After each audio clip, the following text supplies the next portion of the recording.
Hi అండి, అందరికీ నమస్కారం. ఈ- ఈరోజు మనం లలితా సహస్రంలో ఒక నామం గురించి తెలుసుకుందాం. అంటే లలితా సహస్రంలో నామం తెలుసుకునే ముందర మనకి జాతక దోషాలు, ప్రతి వ్యక్తికి జాతక దోషాలని, జాతకంలో మంచి జరుగుతుంటుంది, చెడు జరుగుతూ ఉంటుంది. అంటే జాతకంలో మనకి ప్రతి ప్రతి మనిషి జాతకంలో కూడా జీవితంలో అనేక రకాల గ్రహపాటు జరుగుతుంటుంటే మంచైనా చేస్తూ ఉంటుంది, చెడైనా జరుగుతుంది. అంటే జాతకం అంతా కూడా మనకి ఏంటి, జాతక చక్రం తిరుగుతూ ఉంటుంది కదా. ఒక్కో నెలలో ఒకలాగా, ఒక రోజుకోలాగా, ఒక గంటకోలాగా అలా మారిపోతూ ఉంటుంది. జాతకం అంతా ఎప్పుడూ ఒకలాగా ఉండదు కదా. ఇందులో ఒక రాశిలోంచి ఒక రాశిలో ప్రవేశించడం జరుగుతూ ఉంటుంది కదా. అలా జరిగినప్పుడు కొంతమందికి కొన్ని గ్రహాల వల్ల శాంతి సౌఖ్యము లభిస్తాయి, కొన్ని గ్రహాల వల్ల బాధలు అనిపిస్తారు.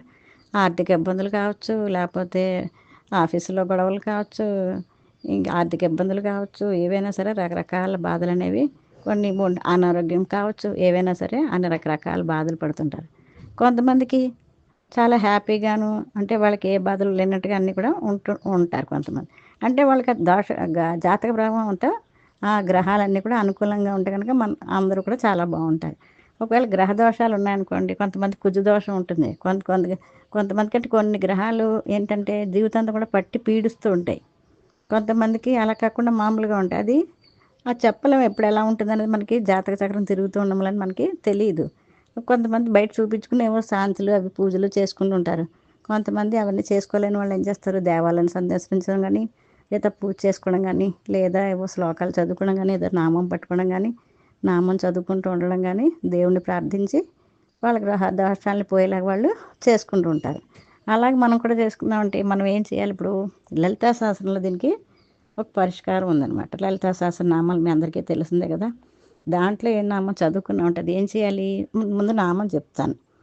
అరుణారుణ కౌసుంబ వస్త్ర భాస్వత్కటీతటీ రత్న కింకిణికారమ్య రసనాదామభూషిత. అరుణారుణ కౌసుంబ వస్త్ర భాస్వత్కటీతటీ రత్న కింకిణికారమ్య రసనాదామభూషిత.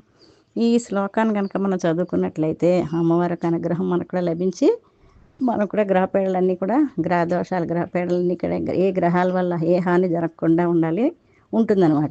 ఇది ఏం చేయాలి, ఎలా చదువుకోవాలి? ప్రతి శనివారం కూడా 108 సార్లు చదువుకోవాలి. అంటే ఒకే ఆసనం మీద కూర్చోవాలి. ఇవాళ కుర్చీలో కూర్చుని, ఇంకా రేపేమో స్టూల్ మీద కూర్చుని, రేపేమో మంచం అలా చదవకూడదు. ఒకే చోట్లో, ఒకే ప్లేస్లో, ఒకే ఆసనం మీద కూర్చుని, అంటే ఒకే ప్లేస్లో ఒకే ఆసనం మీద కూర్చుని 108 సార్లు ప్రతి శనివారం కనుక మనకు కూర్చుని పారాయణ చేసుకున్నట్లయితే 108 సార్లు చదవాలి. ఇలాగ ప్రతి శనివారం చదువుకున్నట్లయితే గ్రహ బాధల నుంచి మనం తప్పించుకోవచ్చు అనమాట. ఈ గ్రహ బాధలు ఎవరికైనా ఉంటే తొలగిపోవాలని అందరం కూడా ప్రార్థిద్దాం.